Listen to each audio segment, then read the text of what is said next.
I'm Walter Cronkite. This is the story of Mustafa Kemal Atatürk, the strong man who in a little more than a decade led Turkey out of the Middle Ages and into the 20th century.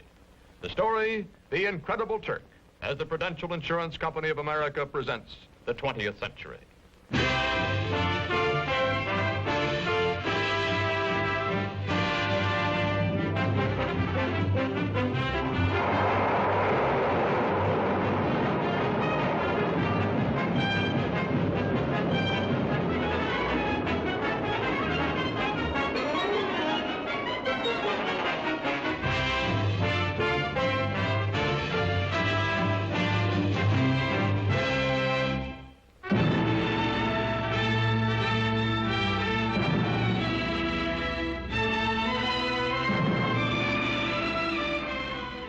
In the Middle East today, chaotic, vulnerable to Soviet expansion, Turkey, modern, powerful, and a rarity in this area, pro-Western, is prepared to defend herself against any aggressor.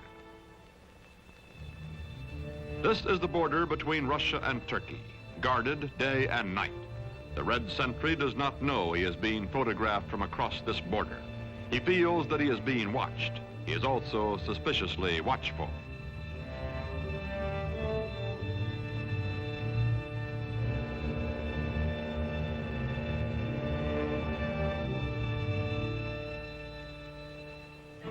Today, Turkish cavalry defends the broken, desolate terrain at the edge of Asia Minor. These cavalry squadrons are part of the strongest fighting force in the Middle East, the Army of Turkey, a democratic-minded member of NATO, military partner of the United States.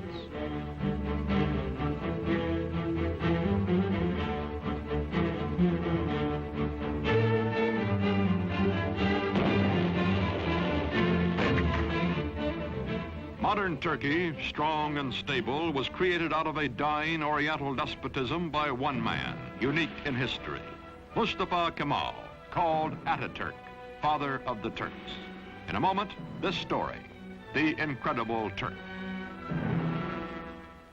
By 1900, the Ottoman Empire, land of many races and religions, has lost her ancient tolerances and her world position, is reduced from medieval splendor to medieval squalor. Ruled by inept autocrats, ruined by foreign wars and exploited by foreigners, the people are sunk in poverty, lost in lethargy, mostly illiterate. The Turkish Empire continues to exist only because the European nations cannot agree among themselves to dismember her.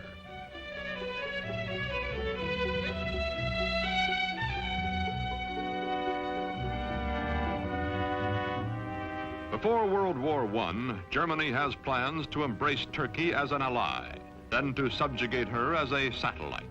To visit the sick man of Europe, as Turkey is called, comes the German Emperor himself, Kaiser Wilhelm II. He is received with more than ceremony.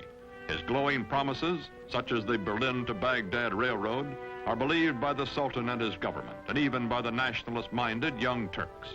When war comes, Turkey will waver between her old friend Britain, allied with her hereditary enemy Russia, and her new friend Germany.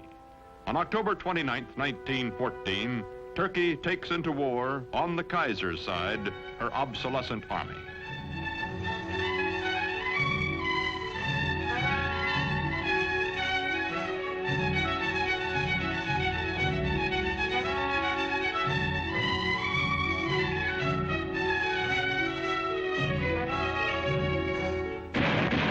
February 1915, the British plan to force the Dardanelles past Gallipoli, take Constantinople, and free Russian shipping in one naval campaign. Mustafa Kemal is an unknown officer commanding a feeble Turkish division at Gallipoli. His brilliant strategy and ferocious personal leadership changed the course of the battle, the campaign, and the war. After 10 months, the British signal defeat and steam away, leaving on the historic shore of the Hellespont a new hero in Turkey. One victory, one great military commander are not enough. The defeat of the Central Powers by the Allies brings the end of the old Ottoman Empire. It is carved away, leaving only Turkey proper, a much smaller and more homogeneous land which, with leadership, may become a nation. November 1918. The ships of the victors crowd the harbor at Constantinople after World War I. From the palace of a weak and corrupt sultan, there comes no opposition. Turks bowing to Mecca accept their fate.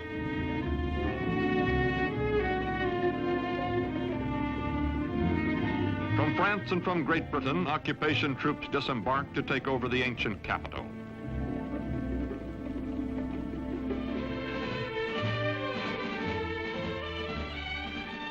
Sure that the Allied armies in Constantinople will do nothing to prevent it, Greece is preparing for an invasion of Turkey.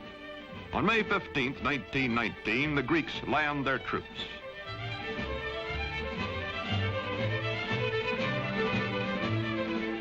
In Ankara, in the heart of Turkey, Mustafa Kemal organizes the Turkish liberation movement, takes command of the Free Turkish Army.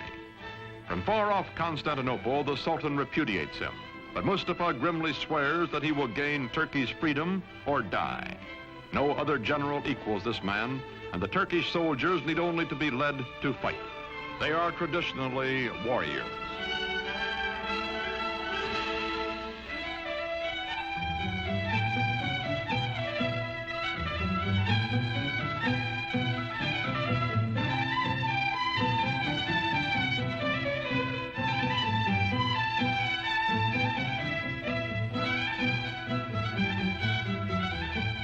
Quickly, Mustafa Kemal gathers the forces of unoccupied Turkey under his almost unchallenged domination. His hastily recruited bodyguards stand ready to defend him with their lives. Mustafa Kemal pits his cold, inexhaustible toughness, his unyielding determination, his knowledge that the people are with him, against the continued fanatic opposition of the Sultan's government. Ammunition must be made by hand, by old men and hungry workmen, boys and children. Mustafa Kemal's Turkey is going into battle with the Greeks.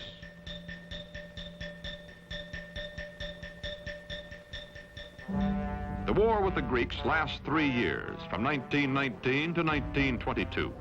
The Turkish people know it is a war of extermination, atrocious, no quarter given or asked. Heroically led, the Turks advance against the invaders. The women leave their endangered homes to carry shells to the army.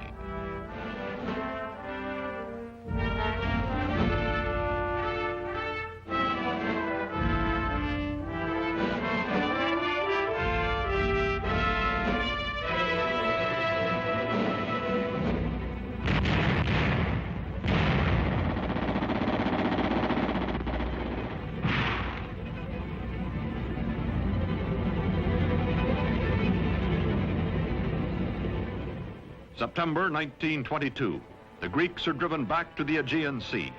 Offshore, Allied rescue ships stand by. Into the seaport of Smyrna, called Izmir by the Turks, pour thousands of Greeks, joined by sympathetic Christian minorities, fleeing before the armies of the man whom the British called the most terrible of all the terrible Turks. From the ships, bread comes to the docks for the desperate refugees. Bread so that they may live another day.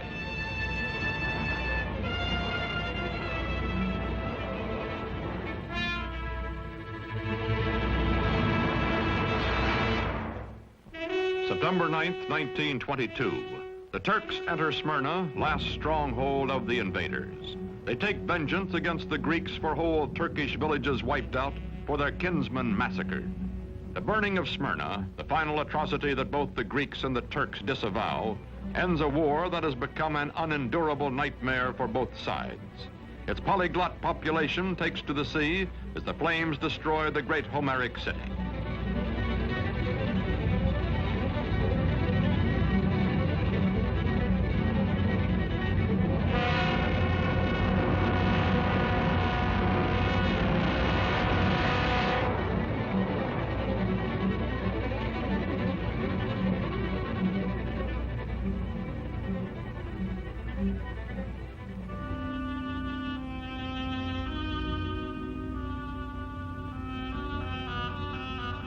Star and crescent fly over liberated Turkey. Mustafa Kemal Pasha, married to a woman of Smyrna who personifies his ideal of Western freedom for all Turkish women, is Chief of State and Supreme Commander of the Army. With the winning of the war, he removes his uniform, never to wear it again. He is now granted dictatorial powers by the elected National Assembly.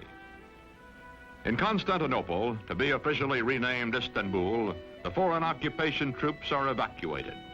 In the fall of 1922, Sultan Mohammed VI, whose family has reigned for 7 centuries, fears for his life and goes into exile as crowds cheer his going. Mustafa Kemal's victorious army enters Istanbul.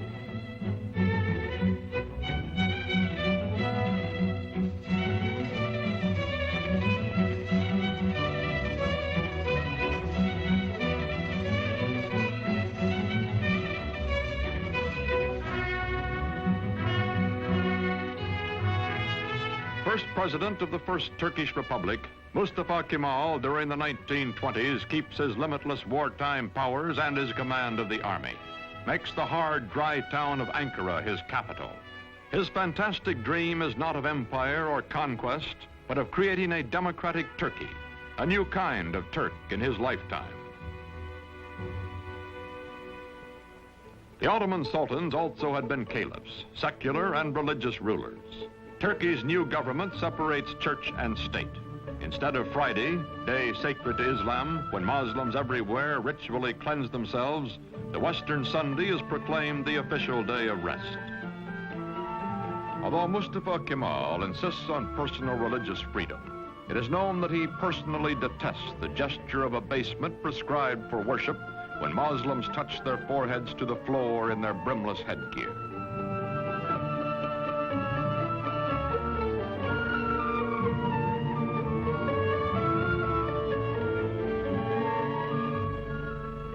To Kemal, this headgear, the fez, symbolizes Turkey's Oriental fatalism and ignorance. He will abolish it.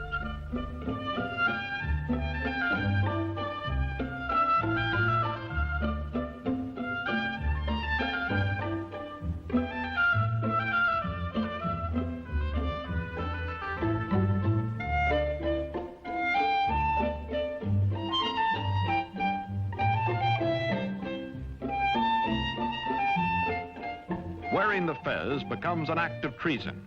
European hat makers unload in Turkey. But woe betide the foreigner who dares laugh at a Turk in his new hat. More than 90% of Turkey's 13 millions are illiterate. Mustafa, who earned in school his second name, Kemal, meaning excellent, himself takes charge of replacing the difficult, obsolete Arabic script. A new Latin alphabet, a revised and standardized Turkish language are prepared by experts bullied into haste by Kemal.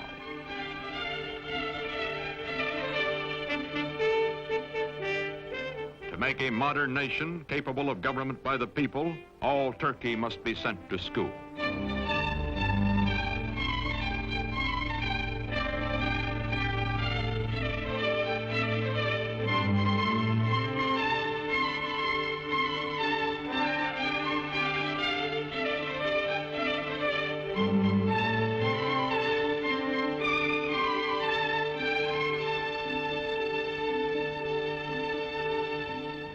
Islamic traditions are shattered.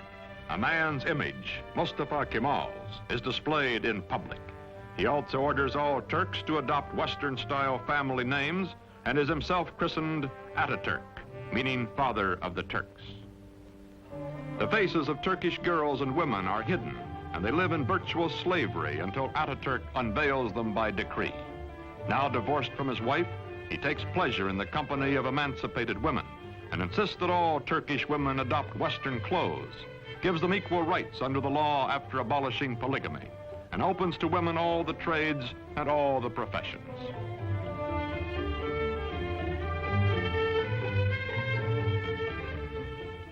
Atatürk, who has eaten the black bread of poverty and lived in the front lines of war, acquires the trappings of power.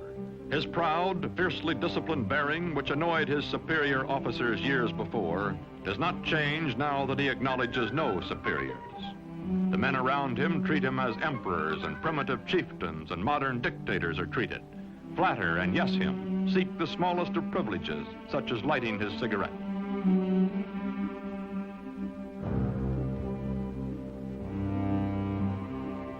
Man in a hurry, he has no time for opposition or for modifying his programs.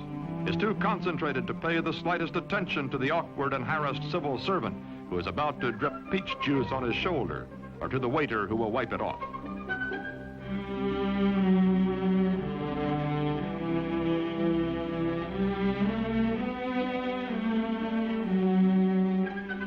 Although gossip is rife of his spare time affairs with women, of private drunken orgies by which Atatürk relieves long periods of relentless labor, this monarch in mufti never loses his public dignity, even at play. He is adored, also respected, also hated and feared and ruthless in dealing with those who oppose him. Now he goes into the countryside, to remote villages, to archaic farms, to rouse the lethargic and primitive peasants. His credo, Turk, be proud, work, be confident.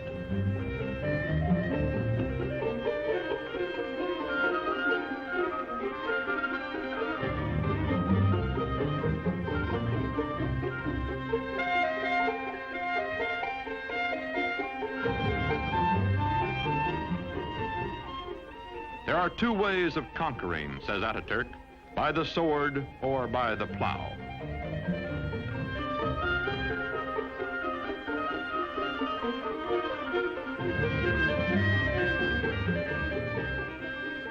To show his phlegmatic peasants what he wants, he buys land, demonstrates the advantages of tractors. Atatürk, son of a civil servant, military careerist, now all-powerful dictator, becomes a model Sunday farmer.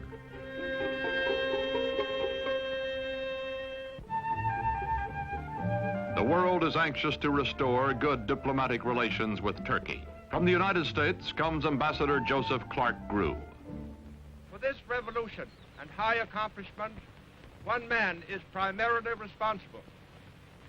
The name of Gazi Mustafa Kemal will forever be associated with the development, founding of the new modern Turkish state, and will forever be inscribed indelibly upon the rolls of history.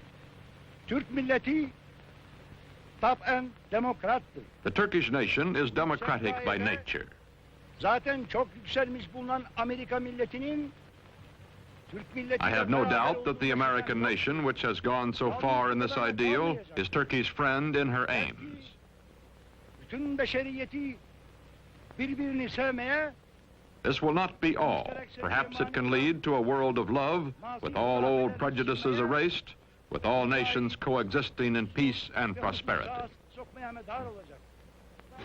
When the Great World Depression of the 1930s slows down economic reconstruction in the country, Turkish people by the thousands wait for Atatürk to bring him their troubles and their problems. To the man in the street, Atatürk is his personal boss and his personal friend, willing to listen, wanting to help.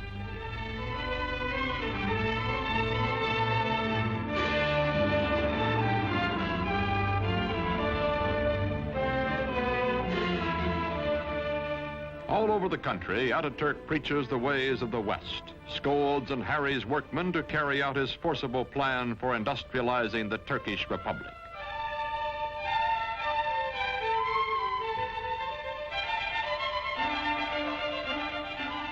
Turkey begins to move into the 20th century, builds dams, mills, factories.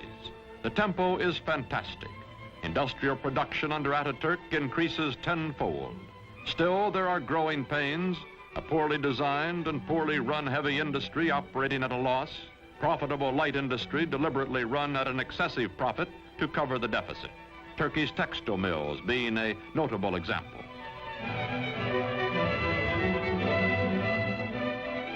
The European nations compete briskly for Turkish trade, for her surpluses, her chrome, and her tobacco, in exchange for the manufactured goods, machinery, and arms she imports.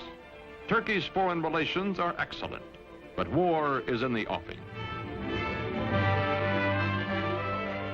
Atatürk hopes Turkey can remain neutral, as indeed she will do during most of World War II. But meantime, he must mend his defenses and re-equip his neglected army, a bayonet army from an earlier era of belligerence.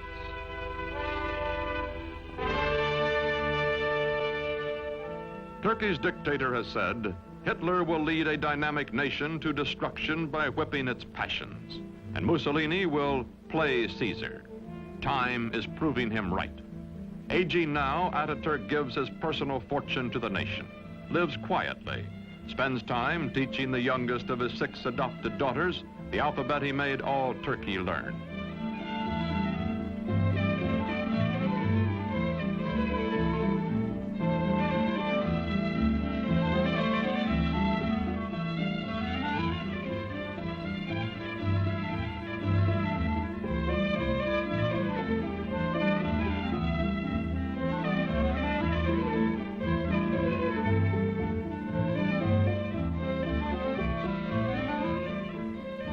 Watching his young nation, Father Atatürk believes in her democratic future and has preserved for her under his autocratic rule the Republican Constitution and the secret ballot which will elect his successors. His severest Western critic grudgingly admits, Atatürk is dictator so that Turkey may never again have a dictator. The Shah of Iran is among the neighboring rulers who come to admire Atatürk's prospering, progressive nation. The Emir of Transjordan comes. The Arab world is impressed by Turkey, but later when nationalism develops throughout Islam, none of its leaders will have Atatürk's genius or his convictions.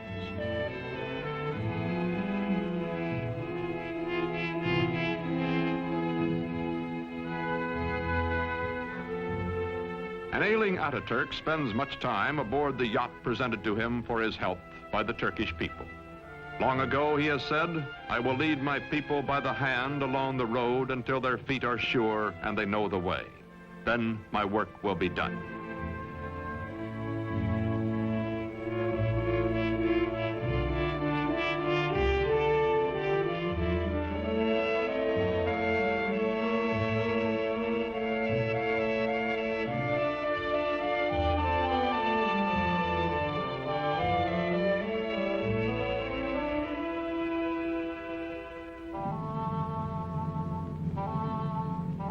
On November 10th, 1938, Atatürk dies at the age of 58.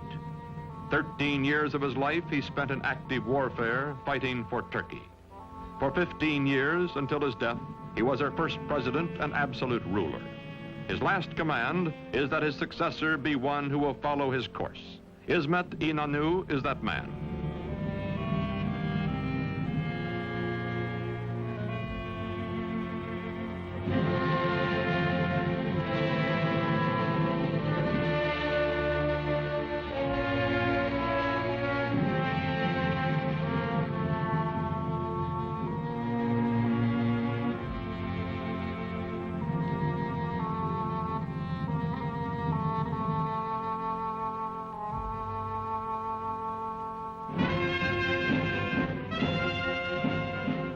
Today, this mausoleum is a shrine for his people, who well and truly mourned for Atatürk.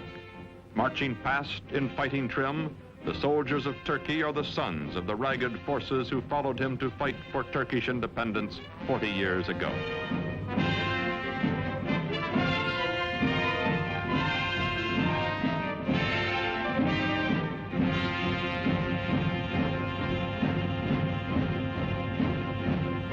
Modern Turkey is a vigorous ally of the West. She welcomes not only foreign products, but the foreign bases and men on her soil to help defend her way of life and her NATO alliance. Not all of her problems have been solved, however. Her economy is heavily bolstered by, some say virtually dependent on, Western aid. Her democracy is still far from perfect, and historians still argue about Atatürk, the man who in less than 2 decades made Turkey over. His methods, his tyrannies, his personal habits. Yet none denies the staggering achievements of the incredible Turk.